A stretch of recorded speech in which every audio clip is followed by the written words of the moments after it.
ព្រះបន្ទូលថ្ងៃនេះនិយាយអំពីការដែលព្រះយេស៊ូវយាងចូលទៅក្រុងយេរូសាឡិមអញ្ចឹងបើលោកអ្នកបងប្អូនបើកនៅក្នុងព្រះគម្ពីរម៉ាថាយជំពូក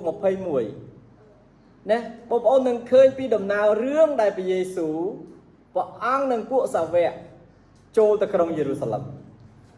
តើព្រះអង្គចូលទៅក្រុងយេរូសាឡិមធ្វើអីលោកអ្នកបងប្អូនស្របតាមទំនាយនៃហោរាទំនាយនៃហោរាបានទាយថា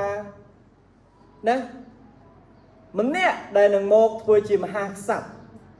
សោយរាជនៅលើយូដានឹងមកហើយជិះនៅលើខ្នងលានឹងធ្វើជាមហាក្សត្រនៅលើគេ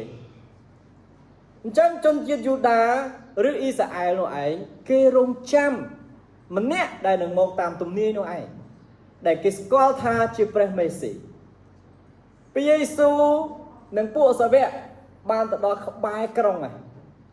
ហើយព្រះអង្គបានឲ្យពួកសាវកទៅដឹកលាមួយដែលគេចងមានកូនលាផងដែរបើលោកអ្នកបងប្អូនអានម៉ាថាយ21ខ5បងប្អូននឹងឃើញរឿងនេះណាបងប្អូនអាចអានពេលក្រោយក៏បានដែរអញ្ចឹងតាមទំនាយនៃហោរាគឺម្នាក់ដែលនឹងមកធ្វើជាមហាក្សត្រនៅលើយូដានិងអ៊ីស្រាអែលនោះឯងគឺព្រះអង្គជិះនៅលើខ្នងលាណាព្រះអង្គជិះនៅលើខ្នងលាអញ្ចឹងនៅពេលដែលគេដង្ហែព្រះយេស៊ូវចូលទៅក្នុងក្រុងយេរូសាឡិមពេលនោះមនុស្សម្នាចេញមកស្វាគមន៍ណាមនុស្សម្នាចេញមកស្វាគមន៍ព្រះអង្គមានទាំងអ្នកដោះអាវបងប្អូនដឹងអំពីជនជាតិយូដាហើយគេមានអាវក្រៅអាវវែងអាវធំណាស់ដើម្បីឲ្យស័ក្តិសមនឹងឋានៈរបស់មហាក្សត្រគេដោះអាវក្រៅយកទៅក្រាលហើយគេស្រែកជ័យខោអំពីការយាងរបស់ព្រះយេស៊ូវចូលទៅក្នុងក្រុងយេរូសាឡិមហើយបងប្អូនដឹងទេហេតុអីក្រុងយេរូសាឡិមពីព្រោះក្រុងយេរូសាឡិមនេះនៅថ្ងៃចុងក្រោយណាក្រុងយេរូសាឡិមថ្មីនឹងត្រូវរះឡើងនឹងត្រូវកើតឡើងតែក្រុងយេរូសាឡិមថ្មីនេះគឺមកពីឋានសួគ៌ដែលព្រះយេស៊ូវព្រះអង្គគឺជាអ្នកសាងក្រុងយេរូសាឡិមថ្មីនេះឡើងប៉ុន្តែនៅក្នុងទស្សនៈឬទេសនៈរបស់ជនជាតិយូដាគេគិតថាព្រះមេស៊ីដែលជាមហាក្សត្រនោះឯងនឹងមកធ្វើជាក្សត្រគ្រប់គ្រងលើគេណាអញ្ចឹងគេលែងនៅក្រោមឥទ្ធិពលនៃអាណាចក្រផ្សេងឬក្រោមការគៀបសង្កត់របស់ស្ដេចនៅលើផែនដីនេះទៀតដែរអញ្ចឹងទៅគេរងចាំព្រះមេស៊ីនេះឯងណាគេដោះអាវគេស្រែកណាគេស្រែកអបអរសាទរណាប៉ុន្តែព្រះយេស៊ូវយាងចូលទៅក្រុងយេរូសាឡិមហើយព្រះអង្គធ្វើអីនៅវិនាទីបន្ទាប់នោះឯងព្រះអង្គអត់បានចូលទៅក្នុងរាជវាំងទេហើយព្រះអង្គក៏បានទៅធ្វើជាមហាក្សត្រដែលជនជាតិយូដាគេរំពឹងនោះដែរតែព្រះអង្គទៅសម្អាតព្រះវិហាររបស់ព្រះអង្គវិញណានៅថ្ងៃនោះព្រះអង្គម្ចាស់ព្រះយេស៊ូវព្រះអង្គចូលទៅក្នុងព្រះវិហារព្រះអង្គផ្កាប់តុកៅអីពួកអ្នកលក់សត្វដូរប្រាក់ណាមានលបែងគ្រប់បែបយ៉ាងនៅក្នុងព្រះវិហាររបស់ព្រះយេស៊ូវមានបន្ទូលទៅកាន់ជនជាតិយូដាថាព្រះវិហាររបស់ព្រះមិនមែនជាកន្លែងដូរប្រាក់ឬក៏កន្លែងស៊ីសំណោកសោកប៉ាន់ណាលក់ដូរក៏ក្រិចបែបនេះទេដំណាក់របស់ព្រះជាអម្ចាស់គឺជាកន្លែងសម្រាប់អធិដ្ឋានអាមែនព្រះអម្ចាស់សម្អាតព្រះវិហារណាដែលជនជាតិយូដាធ្វើឲ្យព្រះវិហារនោះស្មោកគ្រោកអញ្ចឹងព្រះអង្គមិនបានទៅរាជវាំងព្រះអង្គមិនបានធ្វើជាមហាក្សត្រលើពួកគេទេតែព្រះអង្គទៅសម្អាតព្រះវិហារនៃព្រះរឿងនេះព្រឹត្តិការណ៍នេះកើតឡើងតែ5ថ្ងៃទេបងប្អូននៅក្នុងក្រុងយេរូសាឡិម5ថ្ងៃក្រោយមកជនជាតិយូដាអ៊ីស្រាអែលដដែលស្រែកជ័យខោយកអាវក្រៅទៅក្រាលដើម្បីឲ្យលារបស់ព្រះអង្គយាងចូលទៅក្រុងយេរូសាឡិមឯងក្រុមនឹងដដែលគេនាំគ្នាស្រែកពាក្យផ្សេងមួយទៀតគេស្រែកថាឆ្កាងវាទៅឆ្កាងវាទៅឆ្កាងវាទៅ nè càng nguyệt thế nhưng đang hai đầm nào riêng để dừng án dừng khơi thà xung bấy tế Pilat cho ai krong lô khơi thà ca sầm ra chất nâng cắt tô và hai chữ vật đó mà nét đầy miền tô nụ cứ chỉ càng như đại mình trời tê nè cứ mình trời tê còn tai trốn chuyện dù đà đầm bay dầm lắp với Giêsu ấy banในក្នុង Matthew ចំពោះ 27 ណែខ 24 និង ខ 25 ជនជាតិយូដាទាំងអស់នោះ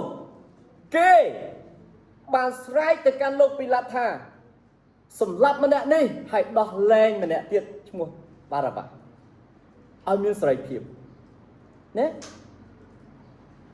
ហើយគេនឹងទទួលខុសត្រូវលើបំណុលឈាមរឿងសម្លាប់ព្រះយេស៊ូវឃើញទេរឿងសម្លាប់ព្រះយេស៊ូវជនជាតិយូដាដែលព្រះយេស៊ូវរាប់ថាជាជនជាតិដែលព្រះអង្គជ្រើសរើសជនជាតិនេះឯងជាអ្នកដែលសម្រេចក្នុងការប្រហារជីវិតព្រះយេស៊ូវហើយបងប្អូនអានកាពីត្រង់នេះបងប្អូននឹងឮពាក្យដែលឈឺចាប់បំផុតក្នុងពេលដែលចោលម្នាក់ណាដែលត្រូវប្រហារជីវិតដែរទៅជាដោះលែងចោលនោះឯងឲ្យមានជីវិតណាឡើងវិញតែម្នាក់ដែលគ្មានទោសសោះគឺព្រះយេស៊ូវត្រូវឆ្កាងហើយប្រហារជីវិតព្រះអង្គទាំងនេះលោកពីឡាតបានលាងដៃមិនទទួលខុសត្រូវលើការសម្លាប់ព្រះយេស៊ូវទេណាប៉ុន្តែជនជាតិយូដាដែលជាជនជាតិរបស់ព្រះអង្គនាំគ្នាប្រកាសថាបំណុលឈាមនេះការសម្លាប់ព្រះយេស៊ូវនេះណាគឺពួកគេជាអ្នកទទួលខុសត្រូវគេមិនមែននិយាយត្រឹមតែពួកគេហើយនឹងកូនចៅគេហើយនឹងកូនចៅគេជាអ្នកដែលទទួលខុសត្រូវលើបំណុលឈាមនេះឯងក្នុងការប្រហារជីវិតម្នាក់ដែលនៅលើឈើឆ្កាងនោះឯងគឺព្រះយេស៊ូវអរអ្នកបងប្អូនជនជាតិយូដាគឺជាជនជាតិមួយដែលព្រះជ្រើសរើសអ៊ីស្រាអែលគឺជាទឹកដីមួយដែលព្រះអង្គជ្រើសរើសដែលយើងអាចស្គាល់បានថាជាជនជាតិរបស់ព្រះប៉ុន្តែយូដានេះឯងអ៊ីស្រាអែលនេះឯងជាអ្នកដែលប្រហារជីវិតព្រះអង្គណាជាអ្នកដែលប្រហារជីវិតព្រះអង្គប៉ុន្តែបងប្អូនដឹងទេថានៅលើលោកនេះអ្វីដែលយើងគួរឲ្យខ្លាចជាងគេសម្រាប់យើងវិញយើងកុំនិយាយរឿងព្រះសម្រាប់លោកបងប្អូននឹងខ្ញុំវិញបងប្អូនខ្លាចអីជាងគេខ្លាចអីគេកូនយ៉ាពីណាគេនិយាយស្លាប់នោះបាទយើងខ្លាចស្លាប់ជាងគេមែនទេយើងខ្លាចស្លាប់ជាងគេមែនទេបាទជីវិតមនុស្សទាំងអស់ខ្លាចស្លាប់ជាងគេយើងសម័យតិចមើលនៅពេលហ្នឹងព្រះយេស៊ូវត្រូវបានគេចងនៅទីនោះក្នុងការជំនុំជម្រះដែលមានលោកពីឡាតក្នុងការដែលលោកជាអ្នកសម្រេចដោយសារតែលោកជាចៅហ្វាយក្រុងហើយព្រះយេស៊ូវឮទាំងអស់អំពីការសន្ទនានៃពួកអាចារ្យហើយនឹងពួកជនជាតិយូដាហើយនឹងលោកពីឡាតតើព្រះយេស៊ូវព្រះអង្គមានប្រតិយយ៉ាងម៉េចកុំភ្លេចព្រះអង្គជាមនុស្ស 100% នៅពេលនោះដែលយើងដឹងថាព្រះអង្គក៏ជាព្រះ 100% ដែរប៉ុន្តែនៅក្នុងសាច់ឈាមជាមនុស្ស 100% តើព្រះអង្គក្នុងបហាតីព្រះអង្គយ៉ាងម៉េចដែរហើយមនុស្សខ្លាចស្លាប់ជាងគេប៉ុន្តែថ្ងៃនេះខ្ញុំជម្រាបបងប្អូនថាការស្លាប់នៅថ្ងៃនោះគឺមិនបានយកជ័យលើព្រះយេស៊ូវទេអាមែនការស្លាប់នៅថ្ងៃនោះគឺមិនបានយកជ័យនៅលើព្រះយេស៊ូវទេនៅក្នុង2កូរិនថូសខ្សែទី1ចំពុក15បើអ្នកបងប្អូនអានខ1រហូតដល់ខ3បងប្អូននឹងឃើញពីការដែលព្រះអង្គឈ្នះសេចក្តីស្លាប់ណាកាពីបានប្រាប់ថាតាមរយៈលោកប៉ូលបានសរសេរសំណេរនោះឯងគឺបាននិយាយថាព្រះយេស៊ូវសុគត3ថ្ងៃតែក្រោយមកព្រះអង្គមានប្រជញ្ញឈ្នះសេចក្តីស្លាប់ព្រះអង្គរស់ឡើងវិញណាព្រះអង្គរស់ឡើងវិញហើយពេលដែលព្រះអង្គរស់ឡើងវិញហើយព្រះអង្គនៅលើផែនដីនេះ40ថ្ងៃមុនដែលព្រះអង្គយាងទៅនគរឋានសួគ៌ព្រះអង្គនៅលើផែនដីនេះ40ថ្ងៃនៅពេលដែលព្រះអង្គនៅលើផែនដីនេះ40ថ្ងៃព្រះអង្គទៅជួបសាវកព ព្រោះពេលហ្នឹងសាវកចាត់ខ្ចាយទៅគ្រប់ទីកន្លែងណាអ្នកខ្លះក៏ត្រឡប់ទៅនេសាទត្រីវិញព្រះអង្គទៅប្រាប់គេឲ្យគេនេសាទត្រីបានច្រើនហើយព្រះអង្គក៏សោយត្រីជាមួយនឹងពួកគេព្រះអង្គយាងទៅជួបថូម៉ាស់នៅពេលថូម៉ាស់មានចម្ងល់អំពីការរស់ឡើងវិញរបស់ព្រះយេស៊ូវព្រះអង្គក៏បង្ហាញឲ្យថូម៉ាស់ឃើញអំពីជំហៀងឆ្អឹងជំនីរបស់ព្រះអង្គដែលត្រូវពួកទាហានចាក់ណាស្នាមរបួសនៅលើអង្គទ្រង់ស្នាមដេកគោលគ្រប់បែបយ៉ាងសបញ្ជាក់ថាព្រះអង្គបានរស់ឡើងវិញក្នុងនាមជាមនុស្ស 100% ក្នុងពេលដែលពួកសាវកបិទទ្វារភ័យខ្លាចសង្ងំនៅក្នុងបន្ទប់ព្រះយេស៊ូវយាងចូលទៅក្នុងបន្ទប់នោះដោយមិនចាំបាច់បើកទ្វារបង្ហាញអំពីរូបកាយដែលពេញដោយសេរីរុងរឿងជារូបកាយទឹករូបកាយដែលឈ្នះសេចក្តីស្លាប់បែបនេះឯងអ្វីដែលខ្ញុំជម្រាបអស់លោកអ្នកបងប្អូននៅថ្ងៃនេះថាកាលណាដែលយើងទាំងអស់គ្នាជឿព្រះយេស៊ូវព្រះអង្គសន្យាថាយើងនឹងបានឈ្នះសេចក្តីស្លាប់ដូចជាព្រះយេស៊ូវដែរអាមែនយើងនឹងឈ្នះសេចក្តីស្លាប់ដូចជាព្រះយេស៊ូវដែរអញ្ចឹងព្រះបន្ទូលថ្ងៃនេះប្រាប់ទៅកាន់លោកអ្នកបងប្អូនដែលខ្លាចស្លាប់ទាំងឡាយឲ្យរៀងកាត់បន្ថយការខ្លាចខ្លះអាមែនពីព្រោះស្លាប់នៅលើផែនដីនេះគ្មានអ្នកណាអាចគេចរួចទេប៉ុន្តែក៏មានអ្នកខ្លះរស់រហូតដល់ថ្ងៃដែលព្រះអង្គហៅទៅឋានសួគ៌ដែរអាមែនមានបងប្អូនប្រមាណអ្នកដែលនៅទីនេះចង់រស់រហូតដល់ថ្ងៃដែលព្រះអង្គហៅយើងទៅឋានសួគ៌ដែលយើងមិនបាច់ស្លាប់មានទេមាននេះហើយជាសម័យចុងក្រោយដោយខ្ញុំមិនធានាពីព្រោះគ្មានតួលេខច្បាស់លាស់ប្រាប់យើងឲ្យដឹងថ្ងៃជាក់លាក់ពេលវេលាទេប៉ុន្តែបងប្អូនសាកគិតពិចារណាជាមួយខ្ញុំបន្តិចព្រះយេស៊ូវបានសគត់ 2000 ឆ្នាំជាងហើយអាមែនព្រះអង្គយាងទៅឋានសួគ៌ក្រោយពេល40ថ្ងៃមែនទេហើយក្នុងយុគសម័យមួយព្រះអង្គបានប្រាប់តួលេខច្បាស់លាស់ណាស់តែក្នុងសម័យក្រុមជំនុំគឺជាសម័យយើងនេះឯងសម័យក្រុមជំនុំដែលជាកូនក្រមុំរបស់ព្រះគ្រីស្ទគឺជាសម័យយើងនេះឯងហើយព្រះអង្គមានបន្ទូលថាម៉េចថាកូនក្រមុំទាំងឡាយត្រូវរៀបចំខ្លួនត្រៀមខ្លួនដើម្បីទទួលស្វាមីត្រឡប់មកវិញដូចជាចៅ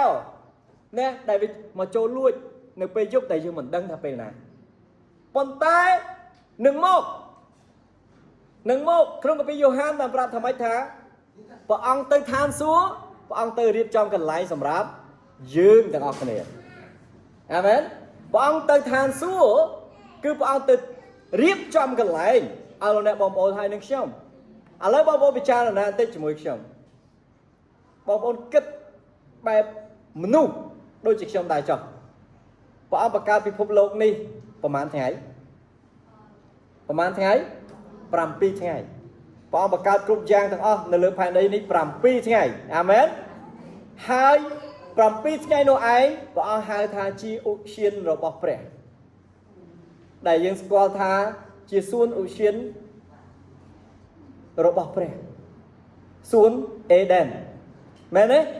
ដែលគេពិពណ៌នាអំពីសួននោះថាជាឧទ្យានរបស់ព្រះអញ្ចឹងឧទ្យានរបស់ព្រះស្អាតយ៉ាងណាព្រះអង្គកសាងឡើងតែ7ថ្ងៃមានគ្រប់ទាំងអស់របស់ទាំងអស់នៅលើផែនដីនេះតែ7ថ្ងៃទេចូលព្រះអង្គទៅឋានសួគ៌2000ឆ្នាំនេះព្រះអង្គទៅសង់កន្លែងទុកសម្រាប់ឲ្យរដ្ឋសម្រាប់បុព្វរបស់រដ្ឋដែរនិងសាស្តាផងដែរនេះតើកន្លែងដែលព្រះអង្គរៀបសម្រាប់បងប្អូន2000ឆ្នាំហ្នឹងតើវាប្រសើរជាង7ថ្ងៃយ៉ាងណាទៅសាក់គិតតិចអាមែនអាមែនទេបងប្អូនព្រះអង្គតាំងតែពីថ្ងៃព្រះអង្គសគត់មហូតដល់ឥឡូវគឺ2000ឆ្នាំជាងហើយតែក៏ពីប្រាប់ថាម៉េចថាខ្ញុំត្រឡប់មកវិញដើម្បីទទួលអ្នករាល់គ្នាក្នុងកាពីយ៉ូហានអាមែននៅក្នុងព្រះគម្ពីរយ៉ូហានបានប្រាប់ថាខ្ញុំទៅរៀបកន្លែងសម្រាប់ទទួលអ្នកហើយខ្ញុំនឹងត្រឡប់មកវិញខ្ញុំនឹងត្រឡប់មកវិញអស់លោកអ្នកបងប្អូនអញ្ចឹងក្នុងការដែលព្រះអង្គត្រឡប់មកវិញមកទទួលលោកអ្នកបងប្អូនទៅជាមួយនឹងព្រះអង្គគឺជាកន្លែងដែលឥតខ្ចោះនៅក្នុងព្រះគម្ពីរវិវរណៈបានប្រាប់ថាជាទីក្រុងថ្មីទីក្រុងនៃឋានសួគ៌ជាទីក្រុងនៃឋានសួគ៌ថ្ងៃក្រោយ ខ្ញុំនឹងចែកចាយរឿងទីក្រុងនៃឋានសួគ៌នឹងឲ្យលោកអ្នកបងប្អូនស្ដាប់ណាឬក៏លោកគ្រូអញ្ចឹងទីក្រុងនៃឋានសួគ៌នេះឯងគឺសាងឡើងមកសម្រាប់មនុស្សបរិសុទ្ធហើយនរណាបរិសុទ្ធគឺយើងទាំងអស់គ្នានេះឯងអាមែនគឺយើងទាំងអស់គ្នានេះឯងណាដែលនឹងត្រូវចូលទៅក្នុងក្រុងបរិសុទ្ធរបស់ព្រះអាមែនក្រុងបរិសុទ្ធរបស់ព្រះគំរូមួយដែលខ្ញុំចង់ឲ្យលោកអ្នកបងប្អូនមើលពិចារណាជាមួយគ្នាព្រះយេស៊ូវសគត់នៅក្នុងសាច់ឈាមតែព្រះអង្គមិនមែនសគត់រហូតទេហើយព្រះអង្គបានមានបន្ទូលថាអស់អ្នកណាដែលជឿលើខ្ញុំទុកចិត្តលើព្រះអង្គអ្នកនោះនឹងរស់ឡើងវិញដូចជាព្រះអង្គដែរអាមែនអ្នកនោះនឹងរស់ឡើងវិញដូចជាព្រះអង្គដែរអញ្ចឹងបងប្អូនបើកក្នុងព្រះគម្ពីរមួយនៅក្នុងព្រះគម្ពីរលូកាតោះយើងអានគម្ពីរលូកានេះបន្តិចបងប្អូនខ្លះអានច្រើនដងដែរហើយតែខ្ញុំចង់ឲ្យបងប្អូនអានម្ដងទៀតក្នុងលូកា16ខ22អរអ្នកបងប្អូនដែលគ្មានព្រះគម្ពីរនោះសូមផ្ទៀងជាមួយខ្ញុំថ្ងៃមួយអ្នកក្រនោះស្លាប់ទៅពួកទេវតានាំគាត់យកទៅដាក់ក្បែរលោកអាប់រ៉ាហាំនៅស្ថានបរមសុខបើយើងអានចុះទៅទៀតយើងនឹងឃើញថាអ្នកមាននៅក្នុងសម័យលោកឡាសានោះឯងក៏ស្លាប់ដែរហើយគេយកសពរបស់លោកទៅបញ្ចុះប៉ុន្តែលោកទៅនៅឋានមនុស្សស្លាប់ឋានមនុស្សស្លាប់ណាមួយឋានបរមសុខមួយទៀតឋានមនុស្សស្លាប់ព្រះយេស៊ូវជាអ្នកនិយាយរឿងនេះខ្លួនឯងណាព្រះអង្គបានលើករឿងនេះឡើងមកបង្រៀនដល់អ្នកដែលដើរតាមព្រះអង្គថាមានឋានពីរហើយពេលនេះព្រះអង្គអត់តន់សគត់នៅឡើយទេព្រះអង្គបង្រៀនថាមានឋានពីរឋានមួយទុកសម្រាប់មនុស្សដែលជឿលើព្រះអង្គដែលមានព្រះនៅក្នុងគេទៅស្នាក់នៅអាស្រ័យនៅហៅថាឋានអីមិញឋានអីគេឋានបរមសុខឋានបរមសុខហើយឋានមួយទៀតឋានមនុស្សស្លាប់ឋានមនុស្សស្លាប់ចាំបងប្អូនតាមយកឲ្យទាន់មានឋានពីរដែលមនុស្សនឹងត្រូវទៅពេលដែលគេស្លាប់អ្វីដែលលោកអ្នកបងប្អូនគួរខ្លាចនោះគឺខ្លាចពេលដែលអ្នកស្លាប់អត់មានព្រះអាមែនពេលដែលអ្នកស្លាប់ទៅអត់មានព្រះអ្នកនឹងទៅកន្លែងឋានមនុស្សស្លាប់កាពីបកប្រែចាស់ថាឋានអីគឺឋានខំពលឹងមនុស្សស្លាប់អូខេឋានខំពលឹងមនុស្សស្លាប់អញ្ចឹងអ្នកដែលគួរភ័យបារម្ភខ្លាចគឺជាអ្នកដែលអត់មានព្រះយេស៊ូវអត់បានទទួលជឿព្រះអង្គព្រះយេស៊ូវនៅក្នុងជីវិតគេអានឹងសំខ្លាចអាមែនពីព្រោះអ្នកនោះអនាគតរបស់អ្នកនោះនឹងទៅកន្លែងអ្នកមាននេះដែរពីព្រោះអ្នកមាននេះគាត់ពេលដែលរស់នៅលើផែនដីគាត់មានអ្វីៗទាំងអស់ណារបស់ទ្រព្យសម្លៀកបំពាក់អាហារគ្រប់បែបយ៉ាងអ្នកបម្រើឆ្វេងស្ដាំតែក៏អត់មានមួយគឺអត់មានព្រះព្រះយេស៊ូវបង្រៀនមេរៀននេះគឺឲ្យយើងទាំងអស់គ្នាពិចារណាអំពីជីវិតដែលយើងនៅលើផែនដីនេះពេលខ្លះយើងប្រាប់ខ្លួនឯងថាខ្ញុំក្រណាស់រោគតែអាហារញ៉ាំមិនបានដូចឡាសាអញ្ចឹងរោគព្រឹកខ្វះល្ងាចណាមានល្ងាចខ្វះព្រឹកអញ្ចឹងយើងក្រមែនតើនៅក្នុងជីវិតសាច់ឈាមប៉ុន្តែអ្វីមួយដែលបងប្អូនមានដែលលោកីនេះអត់មានដូចបងប្អូនគឺជាជំនឿរបស់លោកអ្នកបងប្អូនអាមែនជាជំនឿរបស់លោកអ្នកបងប្អូនដែលជំនឿនោះនាំបងប្អូនទៅឋានបរមសុខអញ្ចឹងបងប្អូនឆ្ងល់ថានៅពេលដែលព្រះយេស៊ូវហៅយើងនៅពេលដែលយើងនៅរស់នៅឡើយនេះនៅក្នុងសម័យក្រុមជំនុំនេះព្រះអង្គហៅយើងទៅណានៅក្នុងព្រះគម្ពីរវិវរណៈបានប្រាប់ថាព្រះអង្គណាស្នូកូឡនបានបន្លឺឡើងសំឡេងត្រែបានផ្លុំឡើងណាហើយព្រះអង្គហៅកាពីប្រាប់ថាព្រះអង្គហៅមនុស្សស្លាប់ទាំងអស់ហ ឡើងទៅលើពពកព្រះអង្គហៅអ្នកស្លាប់មិនថាស្លាប់នៅក្នុងសមុទ្រមិនថាស្លាប់កប់ទៅក្នុងដីមិនថាស្លាប់នៅលើអាកាសមិនថាស្លាប់នៅទីណាទេព្រះអង្គហៅឡើងមកមុនរួចហើយព្រះអង្គហៅយើងជាអ្នកដែលនៅរស់នៅឡើយបងប្អូនតាមខ្ញុំឲ្យតន់ណាពេលដែលព្រះអង្គហៅទៅលើពពកគឺជាពេលវេលាមួយដែលបងប្អូនលែងស្ដាយអ្វីទាំងអស់នៅលើផែនដីនេះទេដែរពីព្រោះនៅក្នុងកាពីម៉ាថាយចំពុក6បានប្រាប់ថាយើងប្រឹងសន្សំទ្រព្យណាស់ទុកនៅលើផែនដីនេះតែនៅថ្ងៃនោះអត់អាចយកទ្រព្យណាមួយពីផែនដីក្នុងពេលដែលព្រះយេស៊ូវហៅទេអញ្ចឹងបងប្អូនចាំខ្ញុំណាព្រះអង្គនឹងហៅមួយព្រះអស់គ្រប់មនុស្សស្លាប់ទាំងអស់មិនថាស្លាប់នៅទីណាទេនឹងត្រូវឡើងទៅកល់ព្រះអង្គនៅលើពពកណានៅលើពពកហើយបន្ទាប់មកទៀតព្រះអង្គនឹងលើកយើងដែលជាអ្នកជឿព្រះអង្គជាក្រុមជំនុំនេះទៅលើពពកដែរនៅពេលដែលព្រះអង្គហៅយើងទាំងអស់គ្នាហើយអ្នកស្លាប់សម័យមុនដែលជឿលើព្រះអង្គឯកកោរបស់យើងមុនដែលជឿលើព្រះអង្គមិនថាកប់នៅទីណានៅកន្លែងណាស្លាប់នៅទីណាក៏ដោយព្រះអង្គហៅទៅលើពពកពេលដែលព្រះអង្គហៅយើងចេញពីផែនដីផុតហើយផែនដីនេះអត់តបំផ្លាញទេក្នុងរយៈកាល7ឆ្នាំផែនដីទាំងមូលនេះឯងនឹងរងទរណកម្មហើយអ្នកដែលមិនបានហៅឡើងទៅនឹងត្រូវរស់នៅលើផែនដីនេះដ៏វេទនាបំផុតក្នុងព្រះគម្ពីរបានប្រាប់ថាពេលដែលគេកំពុងកិនម្សៅស្ត្រី2នាក់កិនម្នាក់បានលើកទៅម្នាក់ទុកនៅ2នាក់កំពុងដើរវាស្រែដើរទៅជែកគ្នាម្នាក់លើកទៅម្នាក់ទៀតដើរតែឯងដេកលើក្រែដេកប្រេពន្ធដេកមួយគ្នាម្នាក់លើកទៅម្នាក់នៅលើផែនដីទៀតគឺការហៅនេះឯងព្រះអង្គហៅអ្នកដែលជឿលើព្រះអង្គ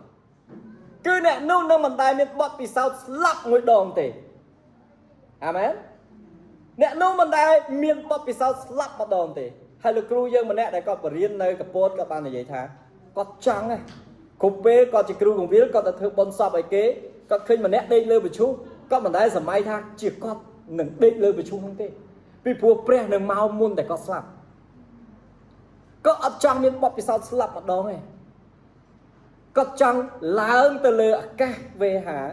លើពពកទាំងគាត់នៅមានជីវិតរស់អាមែននេះមិនមែនជាការយាងត្រឡប់មករបស់ព្រះយេស៊ូវទេប៉ុន្តែជាការដែលព្រះអង្គហៅយើងឲ្យចេញផុតពីភាពវេទនា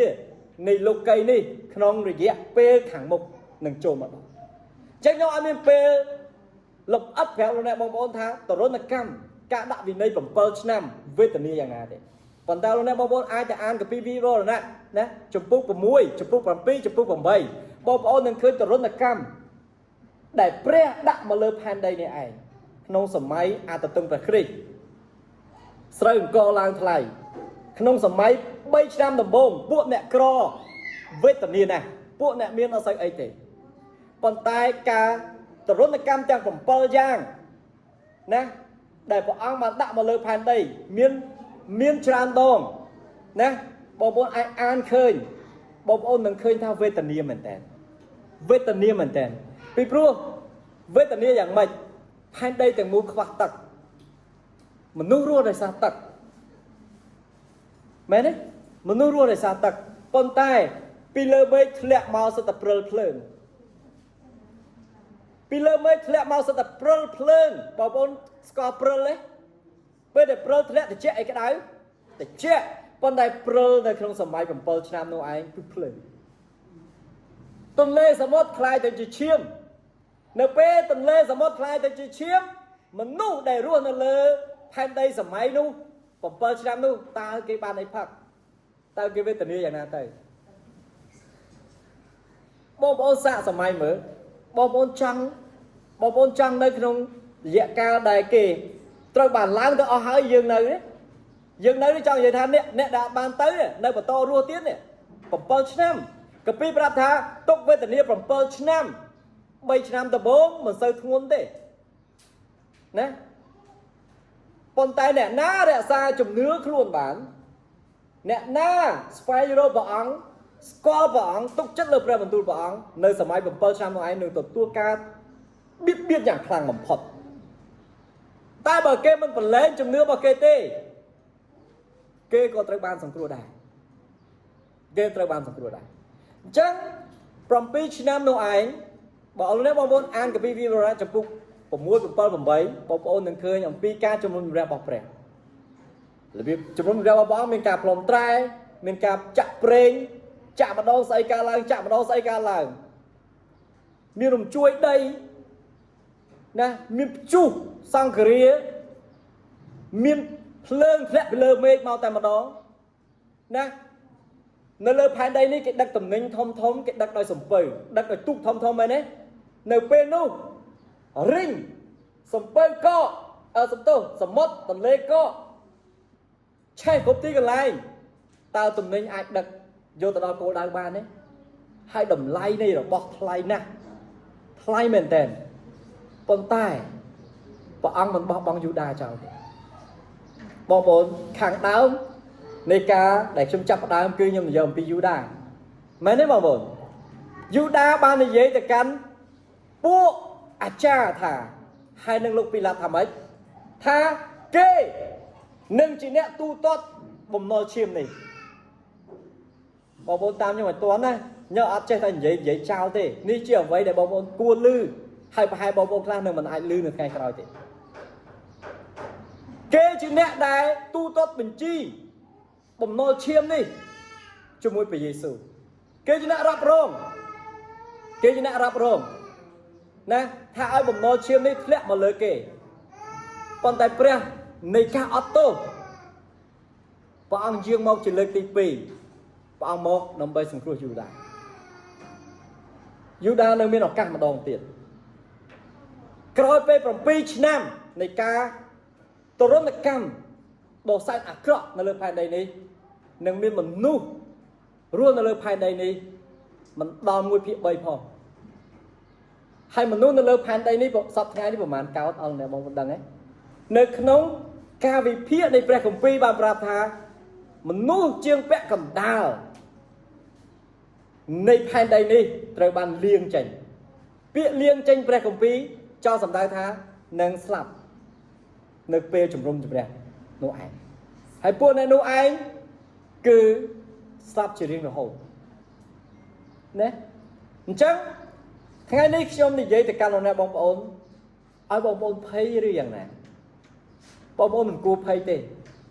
ក្នុងវេលានេះបងប្អូនអង្គុយនៅទីនេះបងប្អូនគឺជាប្រជារាស្ត្ររបស់ព្រះអាមែនបងប្អូនជាប្រជារាស្ត្ររបស់ព្រះបងប្អូនអត់ភ័យទេអ្វីដែលបងប្អូនធ្វើនៅក្នុងជីវិតបងប្អូនពីមុនបងប្អូនគេហៅថាសោះអង្គើជាមួយព្រះវាដល់វេលាមួយដែលបងប្អូនត្រូវយកចិត្តទុកដាក់ច្បាស់លាស់ជាមួយព្រះអង្គពីព្រោះក្នុងព្រះគម្ពីរបាននិយាយថាបើកាលណាបងប្អូនឮមានសង្គ្រាមប្រទេសមួយលើកតបទៅតោះនឹងប្រទេសមួយជំងឺកាចសាហាវណាមានអីគេ hurricane ព្យុះអីគ្រប់បែបយ៉ាងកើតនៅគ្រប់ទីកន្លែងនោះហើយជាសញ្ញាដែលការត្រឡប់របស់ព្រះយេស៊ូវមកវិញចិត្តដល់ប៉ុន្តែមនុស្សនៅលើផែនដីឃើញការអត់ហ្នឹងចាត់ទុកថាជារឿងធម្មតាប៉ុន្តែព្រះវិញចាត់ទុកថាជារឿងរំលឹកអញ្ចឹងបងប្អូនត្រូវរំលឹកឲ្យដឹងខ្លួនថាកាលណាឮថារុស្ស៊ីធ្វើសង្គ្រាមមួយអ្នកនេះចិនធ្វើសង្គ្រាមមួយអ្នកនោះអាមេរិកធ្វើសង្គ្រាមមួយអ្នកនេះណាប្រទេសនេះធ្វើសង្គ្រាមមួយប្រទេសនោះបងប្អូនត្រូវដឹងថាមិនមែនជារឿងធម្មតាទេអាមែនគឺរំលឹកបងប្អូនថាថ្ងៃដែលព្រះអង្គហៅទៅលើពពកនោះចិត្តមកដល់ហើយអាមែនហើយខ្ញុំអត់បន្លាយបងប្អូនទេនៅក្នុងព្រះគម្ពីរតាមទំនាយណាដែលបែងចែកវាមានដំណាក់កាលអាណាចក្រដំណាក់កាលក្រុមជំនុំដំណាក់កាលលើកឡើងទៅលើអាកាសដំណាក់កាលជំរុំជម្រះ7 ឆ្នាំនិងរាជ1000 ឆ្នាំហើយឋានសួគ៌ថ្មីទីក្រុងនៃបរិសុទ្ធបានកើតឡើងអញ្ចឹងនេះគឺជាដំណើររឿងតាំងពីដើមរហូតដល់ចប់ហើយខ្ញុំអត់មានពេលប្រាប់បងប្អូនគ្រប់ដំណាក់កាលទាំងអស់នោះទេប៉ុន្តែខ្ញុំចង់ប្រាប់ថាដំណាក់កាលអាណាចក្របាប៊ីឡូនពឺស៊ីសេរីអាណាចក្ររ៉ូមបានបញ្ចប់ហើយក្រោយពេលព្រះអង្គសគត់ ក្រោយពីព្រះអង្គសគត់ព្រះអង្គឈ្នះសេចក្តីស្លាប់ព្រះអង្គយាងទៅឋានសួគ៌គឺហៅថាសម័យកាលក្រុមជំនុំយើងនេះឯងរស់ក្នុងសម័យកាលក្រុមជំនុំហើយក្នុងសម័យកាលក្រុមជំនុំនេះមានរយៈកាល 2000 ឆ្នាំចឹងហើយបានជាអ្នកគុណអត្តលេខគេព្យាយាមនិយាយថាព្រះយេស៊ូវយាងមកនៅឆ្នាំ 2000 ហើយថ្ងៃនេះម្ដងទៀតខ្ញុំនិយាយទៅកាន់អ្នកបងប្អូនសេចក្តីដែលខ្ញុំអធិប្បាយមួយបងប្អូនខ្ញុំអបច្ចៈពេលវេលាមួយបងប្អូនថ្ងៃខែដើម្បីបងប្អូនទាំងអស់គ្នាយកទៅជជែកគ្នានោះទេតែអ្វីដែលខ្ញុំចង់ប្រាប់បងប្អូននៅថ្ងៃនេះគឺឲ្យបងប្អូនត្រៀមខ្លួនអាមែនឲ្យបងប្អូនត្រៀមខ្លួនឲ្យច្បាស់លាស់ជាមួយព្រះរបស់យើងច្បាស់លាស់យ៉ាងម៉េចដោយបងប្អូនច្បាស់លាស់ជាមួយការរស់ស៊ីដោយបងប្អូនច្បាស់លាស់ជាមួយនឹងការងារដោយបងប្អូនច្បាស់លាស់នៅក្នុងគ្រួសារបងប្អូនត្រូវឲ្យច្បាស់លាស់ជាមួយព្រះជាងដែលបងប្អូនធ្វើជាមួយនឹងកិច្ចការងារផ្សេងៗអាមែនពីព្រោះបងប្អូនហើយនឹងខ្ញុំនឹងត្រូវឆ្លងកាត់ពេលវេលាហៅឡើងទៅលើពពកបើបងប្អូនស្លាប់នៅថ្ងៃស្អែកបងប្អូនអត់មានឱកាសក្នុងការហៅទៅទាំងរស់ទេតែបើបងប្អូននៅរហូតដល់ថ្ងៃដែលកូឡនត្រែបន្លឺឡើងឋានសួគ៌បំបើកឡើងសំឡេងព្រះអង្គហៅអ្នកស្លាប់មុនមិនថាស្លាប់នៅទីណាទេឡើងទៅកល់ព្រះអង្គលើពពកហើយព្រះអង្គហៅយើងឡើងនេះឯងដែលក្នុងកាពីម៉ាថាយជំពូក25បាននិយាយថាកិនម្សៅម្នាក់ឡើងទៅទុកម្នាក់នៅដើរលើវាលដើរម្នាក់ហៅឡើងទៅម្នាក់ទៀតនៅដេកលើក្រែដេកម្នាក់ហៅទៅម្នាក់ទៀតនៅតើអ្នកទៅក្នុងណាគេអ្នកទៅនោះមកយឹមលោកគ្រូសាស្តារដ្ឋអ្នកនៅក្នុងណាគេអ្នកនៅផ្ទះអត់ព្រមមកពហិហ្នឹងឯងអាមែនអ្នកនៅផ្ទះគ្រូទៅសួរសុខទុក្ខហើយលើកទឹកចិត្តហើយធ្នមហើយអីគ្រប់បែបយ៉ាងនៅតែមិនព្រមមកពហិហ្នឹងឯងនៅទៀតទៅហើយបងប្អូនត្រូវចាំណានៅឆ្លងកាត់រយៈពេល7ឆ្នាំនៃការដែលព្រះអង្គដាក់ទរណកម្មក្នុងសម័យអត្តតឹងព្រះគ្រីស្ទវានឹងផុសឡើងមកជាសញ្ញាមួយដែលមកដើម្បីសម្លាប់មនុស្សជាងពាក់កណ្ដាលនៃពិភពលោកនៃស្លាប់ណាស្លាប់ដោយវេទនាបំផុតខ្ញុំនិយាយម្ដងទៀតខ្ញុំមានពេលគ្រប់គ្រាន់ក្នុងការប្រាប់បងប្អូនអំពីការជំនុំជម្រះ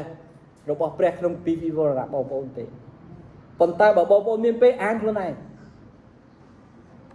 ផ្លុំត្រែទី1ទេវតាធ្វើអីផ្លុំត្រែទី2ទេវតាធ្វើអីផ្លុំត្រែទី3ទេវតាធ្វើអីបែងទី1ទេវតាធ្វើអីបែងទី2ទេវតាធ្វើអីបែងទី3ទេវតាធ្វើអីណាគឺវេទនាបំផុតមានកដោបដែលមានពឹសបំផុត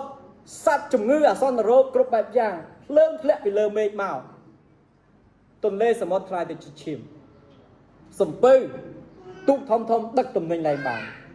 នៅលើដីលែងដាំដំណាំបាន7ឆ្នាំតើបងប្អូនរស់យ៉ាងម៉េចបងប្អូនរស់យ៉ាងម៉េចគឺបងប្អូនរស់ឡើងបានណាអាមែនប៉ុន្តែបំណុលឈាមរបស់យូដានិងអ៊ីស្រាអែលនេះព្រះយេស៊ូវត្រឡប់មករកពួកគេវិញក្នុងពេលដែលជាប់7ឆ្នាំនេះទៅជាប់7ឆ្នាំនៃការជំនុំជម្រះនេះអ្នកណាដែលសល់នៅនឹងត្រូវរស់នៅក្នុងរាជ1000ឆ្នាំជាប្រជារាស្ត្រក្នុងរាជ1000ឆ្នាំអ្នកដែលនៅសល់នោះឯងគឺជាអ្នកតោងជាប់នឹងជំនឿអ្នកដែលជឿព្រះយេស៊ូវដែរតែមិនសូវមកពហិស្រាប់គេទៅអស់ស្ដាយក្រោយជឿព្រះអង្គឲ្យចេញឲ្យចាំងណាភាសាថៃថាយកពិតប្រកបតែម្ដងណាទាញយ៉ាងម៉េចក៏មិនចេញពីជំនឿទៀតណាអ្នកនងឯងនឹងសល់ជីវិតរស់ដល់រាជ1000ឆ្នាំហើយក្នុងរាជ1000ឆ្នាំនេះឯងគឺព្រះយេស៊ូវយាងត្រឡប់មកវិញព្រះអង្គយាងមកធ្វើជាមហាក្សត្រលើពួកគេអាមែនព្រះអង្គយាងមកធ្វើជាមហាក្សត្ររបស់ពួកគេពេលដែលព្រះអង្គយាងចុះមកគឺភ្នំស៊ីយ៉ូនបែងចែកជាពីរពុះចែកជាពីរតែម្ដងនឹងមានទឹកនៅជីវិតហូរហើយទឹកហូរចេញពីភ្នំស៊ីយ៉ូននេះឯងបានសោយស្របផែនដីទាំងមូលហើយទឹកនេះទៅដល់ទីណាទីនោះឯងបាន កើតផលផ្លែទាំងអស់ក្នុងព្រះគម្ពីរបានប្រាប់ថាអ្នកនៅក្នុងសម័យរាជ 1000 ឆ្នាំគឺពួកគេមិនដែលខ្វះខាតឡើយជីវភាពរបស់គេគឺល្អណាស់ណាគឺល្អណាស់ហើយជាងនឹងទៅទៀតនៅក្នុងសម័យរាជ 1000 ឆ្នាំព្រះអង្គបានចាប់សាតាំងមេកំណាចនោះឯងដាក់ច្រវាក់នៅក្នុងរាជ 1000 ឆ្នាំអត់មានសាតាំងទេអត់មានសេចក្តីអាក្រក់ទេមនុស្សក្នុងជីវភាពរាជ 1000 ឆ្នាំគេកែច្នៃឧបករណ៍សង្គ្រាមយកមកធ្វើជារបស់ច្រូតកាត់ណាយកមកធ្វើជារបស់ច្រូតកាត់គេច្រូតមិនទាន់ផុតផងផលរបស់គេហុចឲ្យមួយរដូវទៀតបងប្អូនតាមតន់ទេមានន័យថាផលដែលគេច្រូតនោះគឺច្រូតសម្បើមណាស់ច្រូតមិនចេះអស់គេច្រូតមិនទាន់អស់មួយរដូវកាលផងអារដូវកាលហុចផលមកដល់ទៀតហើយជីវភាពមនុស្សរស់នៅក្នុងរាជ 1000 ឆ្នាំផ្ទះមួយណាក៏សោយសប្បាយរីករាយដែរនោះហើយជាវេលាដែលព្រះអង្គត្រឡប់មករកគឺជនជាតិយូដាហើយភាគច្រើនអ្នកដែលនៅក្នុងសម័យនោះឯងគឺពួកដែលបដិសេធព្រះអង្គដែលទទួលស្គាល់តែព្រះមេស៊ីប៉ុន្តែអត់ទទួលជឿព្រះយេស៊ូវណាអត់ទទួលស្គាល់ព្រះអង្គថាជាព្រះអង្គសង្គ្រោះព្រះអង្គដែលមានបជនរស់ឡើងវិញឈ្នះសេចក្តីស្លាប់ព្រះអង្គយាងទៅរកពួកគេវិញបំដលជាងនេះបើយើងនិយាយឲ្យអស់ទៅវាគួរតែស្លាប់ហើយពួកអ្នកដែលមិនជឿតែអ្នកណាសល់ជីវិតនៅគឺអ្នកដែលស្គាល់ព្រះអង្គតែមិនទទួលយកព្រះអង្គក្នុងឱកាសរាជ 1000 ឆ្នាំនេះឯងគេមានឱកាសក្នុងការបានសង្គ្រោះដែរគេនឹងមានឱកាសបានសង្គ្រោះដែរប៉ុន្តែអ្វីដែលខ្ញុំចង់រំលឹកប្រាប់បងប្អូនថ្ងៃនេះកុំឲ្យបងប្អូនធ្វើដូចជាយូដានៅអ៊ីស្រាអែលឡើយហើយនេះបានខ្ញុំនិយាយបែបនេះកុំយកព្រះយេស៊ូវទៅធ្វើគុតម្ដងហើយម្ដងទៀតដោយអំពើខុសឆ្គងរបស់យើងឡើយយូដាអាចនឹងប្រកាសជាសាធារណៈថារឿងធ្វើគុតព្រះយេស៊ូវគេជាអ្នកទទួលខុសត្រូវតែរឿងយើងវិញយើងជឿព្រះអង្គហើយយើងធ្វើគុតព្រះអង្គមិនចេះតិចដងទេដល់អំពើខុសនៃជីវិតរបស់យើងអាមែនហើយព្រះយេស៊ូវនឹងលើកមនុស្សឡើងទៅមិនដឹងថាយើងក៏ដូចជាយូដាដែរថាបំណុលឈាមនេះយើងនឹងដោះស្រាយមួយព្រះយេស៊ូវបើសិនជាយើងនៅតែមិនប្រែចិត្តហើយមិនរស់ធ្វើតាមព្រះបន្ទូលព្រះអង្គប្រហែលជាបងប្អូនអង្គុយនៅទីនេះក៏នៅលើផែនដីដែរខ្ញុំសុំទោសខ្ញុំនិយាយភាសាហ្នឹងឯងអាមែនក៏នៅលើផែនដីដែរនៅលើផែនដីក្នុងរយៈកាល7 ឆ្នាំនោះដែរណាអញ្ចឹងបងប្អូនហើយកុំឲ្យជីវិតយើងខុសហើយខុសទៀតម្ដងហើយម្ដងទៀតណាហើយរហូតដល់យើងនឹងយូដាអត់ខុសអីពីគ្នាកុំចាំដល់ព្រះអង្គយាងមកវិញសង្គ្រោះយូដាក្នុងរាជ 1000 ឆ្នាំដូចជាជនជាតិយូដាអីពីព្រោះយើងជាក្រុមជំនុំរបស់ព្រះគ្រីស្ទជាអ្នកជឿលើព្រះយេស៊ូវអាមែន